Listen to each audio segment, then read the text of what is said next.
Welcome to the Totally Awesome Fishing Show.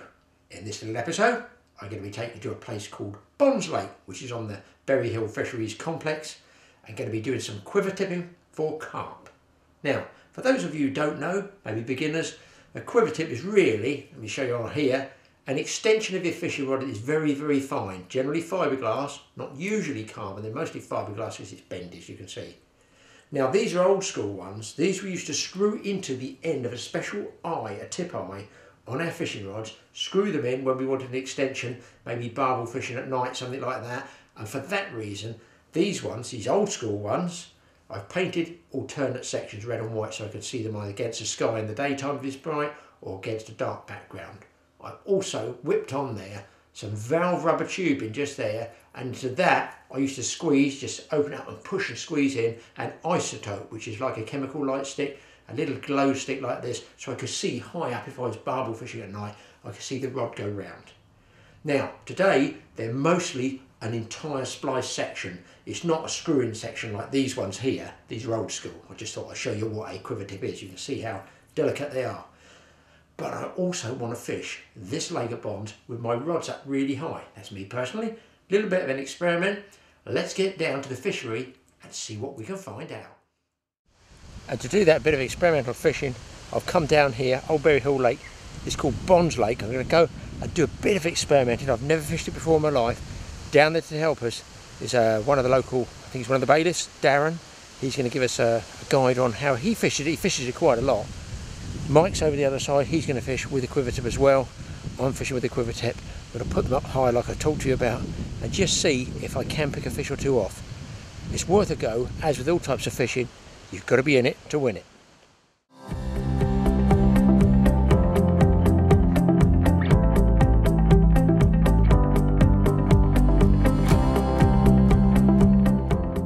For those astute observationists amongst you may have noticed the little ringlets on the water are in fact raindrops. Yes, totally awesome fishing doesn't get it going all its own way.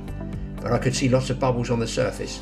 That's a sign of feeding fish. Now let's get over and see what information we can glean about this great little lake. Well, Darren, I understand you fish here quite a bit. You know, it's your favourite lake, is it? Yes, this is my favourite lake. I've been fishing here on and off every week for the past 6 months. I've found this particular swim, peg 8, and I've had 3 personal bests on it. Oh, 3 PBs? 3 PBs. First one was 10.5. Yeah. And then it was 11. Yeah. And then luckily it was a 13.5. Oh, well, that's nice fish. So nice fish, fully scaled mirror. Oh, really? So good. Very chuffed for that one. So, Darren, what sort of rig should most people be using on this swim, or indeed on this lake? Ideally, a 2-ounce lead on a safety drop-off system. Yes. With just a standard knotless knot pair rig. This is the drop-off lead that I like to use, purely for fishy safety. If it swims into some reeds or some weeds, then all that happens is the lead pops off and the fish will come straight to the surface.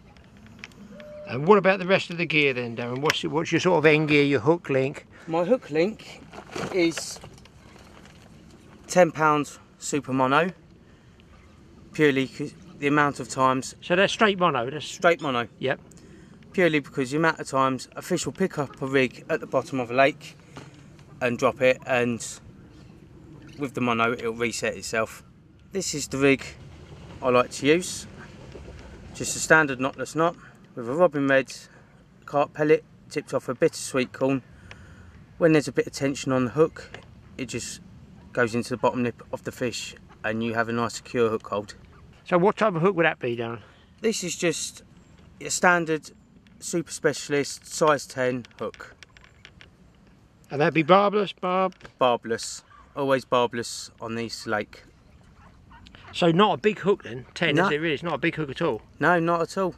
I found the bigger the hook, the more it spooks the fish in here. So nice light tackle and you're away. Okay, now what sort of feeder system or anything can you use if you want to use different feeders?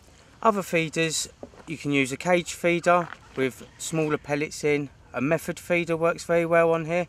I have a nice mixture of hook baits with me. Yeah. I have the Robin Red carp pellets, but I also have a selection of small boilies, just to chop and change, because as all anglers know, some days one hook bait will work, another day it might not work, so you always want to have some spares in your bag just in case you need to change.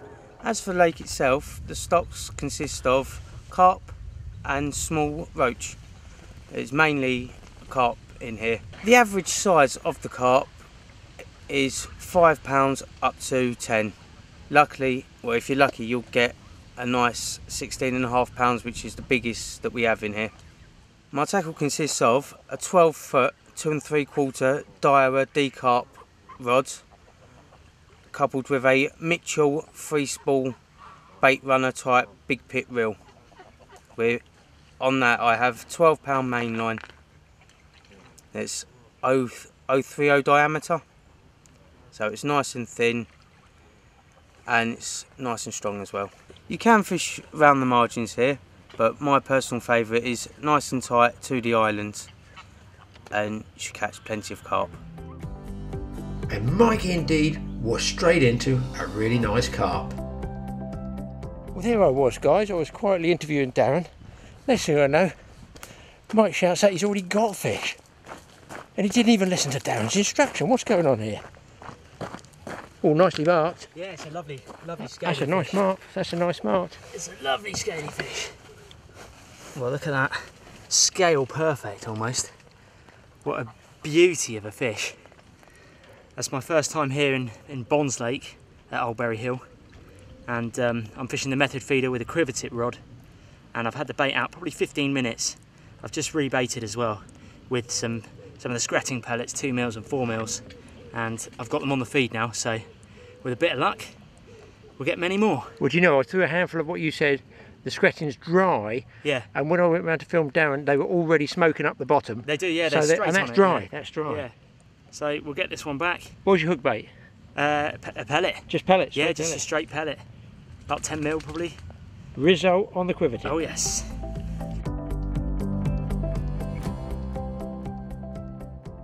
Okay, my Quivertip setup, I'm using, you can use a variety of feeders, method feeders. As Darren says, I'm actually using just a regular open-ended one, and very often they're stamped with the casting weights behind. It's a smallish water, so I don't want a heavy feeder. Don't forget, inside there is all the pellets, so it's got some casting weight anyway. I've got mine with a swivel, a barrel swivel there, to stop it sliding down in case I do want to cast out further by the island. I find a stop or plastic stop or split shot might slip. There is my trace. In this case, because there's some decent carp here as well, I'm using the same main line and a size 12 wideish gape hook, onto which I'm going to put a banded pellet. Let me show you what I mean with a banded pellet. So what I do to put this pellet onto the hook, obviously the hook will just break it apart if I try and push the hook through there.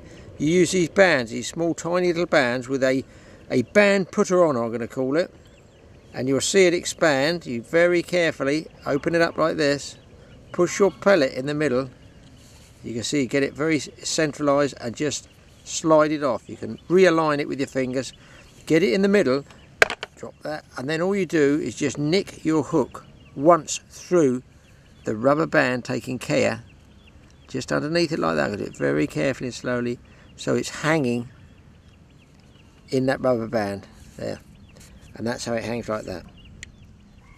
Okay, now it's important with these pellets, and we've got a mixture here. Generally the 2 mil will be used for feeders, and you can actually catapult it in dry. I find, although it expands and this is a damp, it's only just been damped, don't over wet it. You could just push it in, but don't get your thumbs and really squash it, because you want it to break out. I even push some around the edges like that, so on impact with water those bits come off. So there you go, there's a swim feeder already, together with the pellet. What we're going to do, cast it out, and then we're going to set the Quivertip in its position under tension. So Darren's over there, he's actually fishing standard carp tactics, as he's told you. Mike's on the opposite bank to me, he's going to be fishing with Quivertips, same as me with a feeder system, probably method feeder I guess. I'm going to fish in the opposite side, and I'm going to be using this. We'll see what we come up with, see which method comes out best, but Quivertips, I assure you, do work. As soon as the feeder hits the water, it's going to sink down to the bottom, towing the pellet in a straight line on top of it. So what I do is I just tighten up to it, and I just take that much and just bump it once, just bump the feeder here to straighten out my hook link. Also, it breaks down, some of that feed comes out the feeder in a trail, and I drag my hook link into it. That's a little tip worth knowing, totally awesome tip. I've done it for years and years and years. I just like to have that link nice and straight. Make sure also you sink your rod top if you're going to fish with the rod top down, and the traditional way with the quiver tip is to fish it down low with the water, sort of just about 45 degrees, knock back square. If you have it square, you've got no room left to strike, have you? So you want to leave yourself a bit of forearm movement, a power strike to get the hook in. I'm going to be different. I'm going to put mine up high. I've been doing it tench fishing. It's been really successful. This is how it goes, and this is how you tension up that quiver tip. Now, fishing with my rod top up high like that, I can normally see it against the background trees if it's dark, or I might want to move it slightly. I might want it against the sky, because you can have a white tip, you can also have a black tip, whatever you want on quiver tips. It is a fact that, you've got to be able to see it move. It's called a quiver tip for a reason. It quivers. So I just like to put enough tension in it. I don't like to crank it right around too hard. I like to give those fish a little bit of movement there, maybe that much, before I actually strike. And keeping it up high. Fish like carp, if you've got carp, you can put it on. If you don't have a bait runner reel, no problem, you don't have to rush out and buy one. Just for this, is you make your ordinary reels, your regular match reels, cord fishing reels do. You might want to tweak the drag back, or put it on back wind, because you're sitting next to it, you're watching it. You can have it in a buzzer if you want to start looking around and you're going to miss a bite. Doesn't really matter. Just in case a decent carp grabs hold, you do not want to lose the fish and or your rod. Now I'm going to be using the same quiver tip setup as Dad, but I'm using a slightly different terminal tackle. So I'm going to be using a method feeder but the same kind of banded pellet that Dad's using. So it's kind of similar. We've got that feed around our hook bait, except mine's probably a little bit closer, and I'll just show you quickly how this method feeder works. So the method feeder I've got comes with a plastic mould there with a little indent. You pop your little hook bait just on the edge of the indent there. Then I've got the 2mm and 4mm pellets mixed up there. Just sprinkle them on without crushing them down just yet. Flatten that layer off. Turn your method feeder upside down. Push down into the mould. And then lift the mould up, and there we go. There sits the method feeder with my hook bait just there. That should hit the bottom, break down, and then the bream and carp will be feeding away on those pellets, and then hopefully hit the bigger pellet, the hook bait, after that. It's all on a running rig.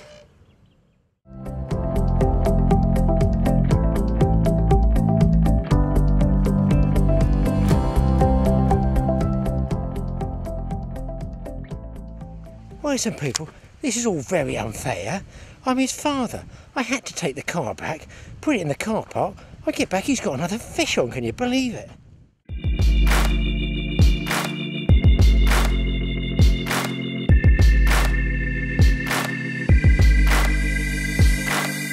One thing to remember with the quiver tip rod, don't pull it too far back in an acute angle over your head when you go to net the fish. It is a very fine tip. You just want to draw the fish in steadily and net it with the minimum of fuss.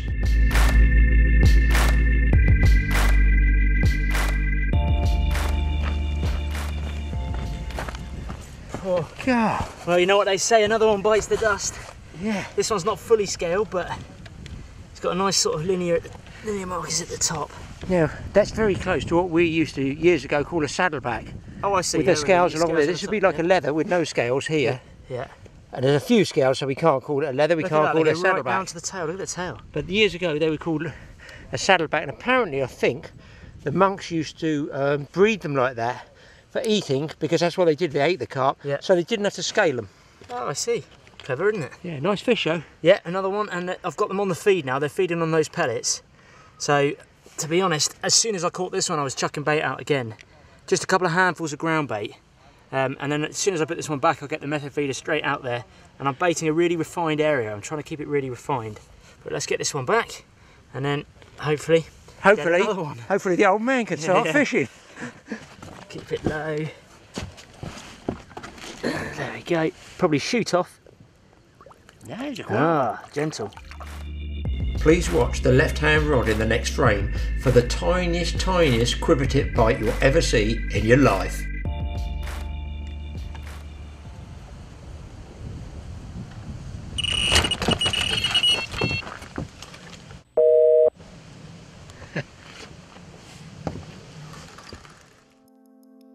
Well, that's what you call a bite.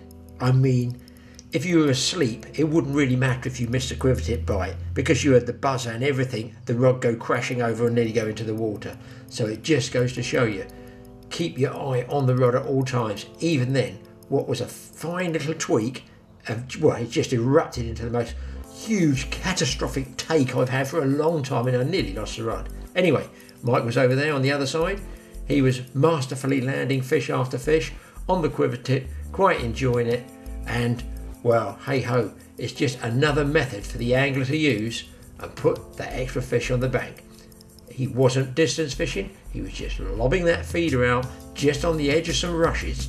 So again, he was looking for bubbles, looking at the edge of rushes, trying to find out one or two places where those fish could be feeding, and gradually build the swim up. Darren as well was also onto a carp, fishing out by the island, so it looked like everything was going to come on the bite.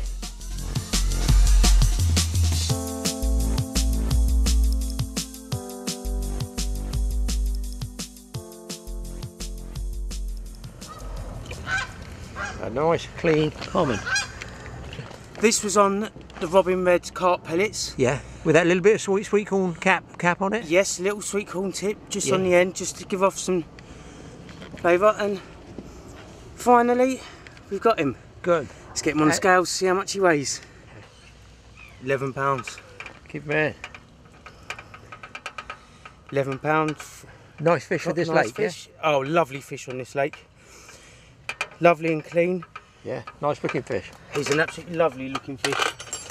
All I do now is a little bit of first aid for the carp. Okay. Just on the hook hold.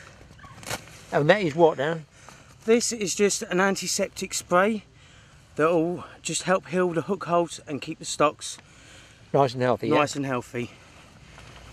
There's a few little marks just on him there. Just cover his eye so he doesn't splash. Just give a little spray. Same again on the hook hold. Yeah. And it just keeps the stocks healthy, ready for the next person. That's good, yeah. So get him covered and we'll get him back in. And hopefully get another one.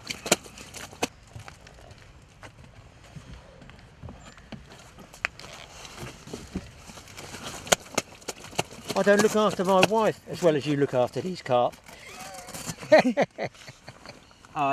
Mind you, I've probably sink her a few times, so I'm just thinking of water. And there he goes. God, well It's done. always worth looking after the fish. So for the next generations, basically. That's good. And to keep our sport going. Well, Darren was hooked up again. He had those fish feeding out on the point of the island. Mike had been cranking them in as well. He got a good little swim going there. He was fishing close in by the rushes, and Darren was fishing out by the island. And this one that Darren got was quite a nice carp. Oh, good man. I saw it. We did make a big splash. I saw it come round. Yeah, that's a nice one. So what was that one on? This one, slightly different rig. Same Robin Red pellet as before, but instead of the normal corn, Yes. I used a tip of fake corn. Oh yeah. 14.5 pounds, no PB. Oh, well done. Getting there on the Robin Reds. That's good. Nice fish. Oh, he's lovely.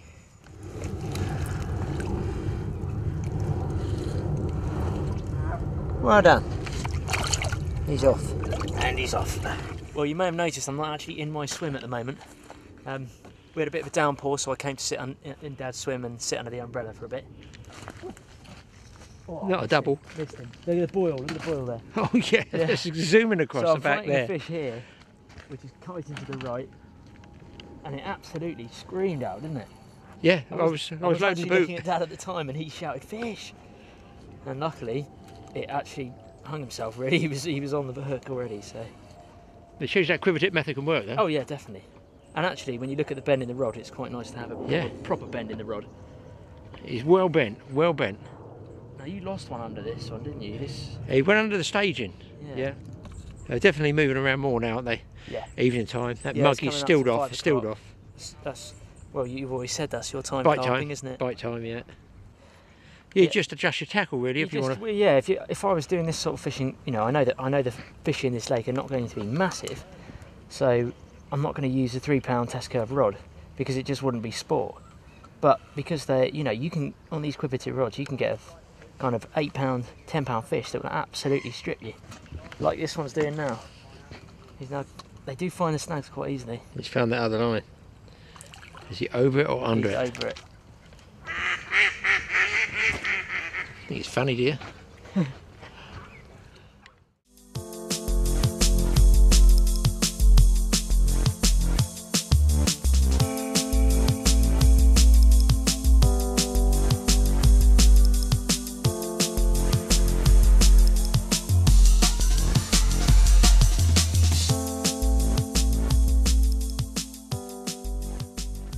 Oh, look at that, another pretty pristine common there.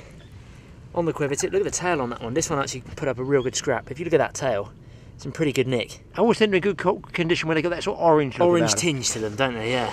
But no, this is a really nice fish. Bit of a cracking fight on that Quivertip.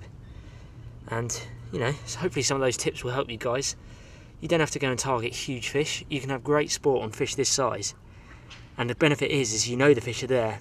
They're generally smaller lakes that you target, and you just look for those fizzing, look for the bubbling. I was on the method feeder today, but this one I think was on an open end feeder, wasn't it, your one? That was open end, yeah. Open end feeder, so basically a good way of quiver tipping is using your feeder.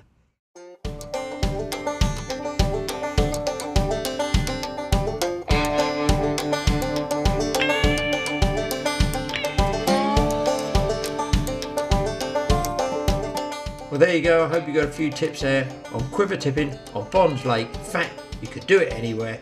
Get out there, give it a go. It's visual, exciting, a great way to catch your fish.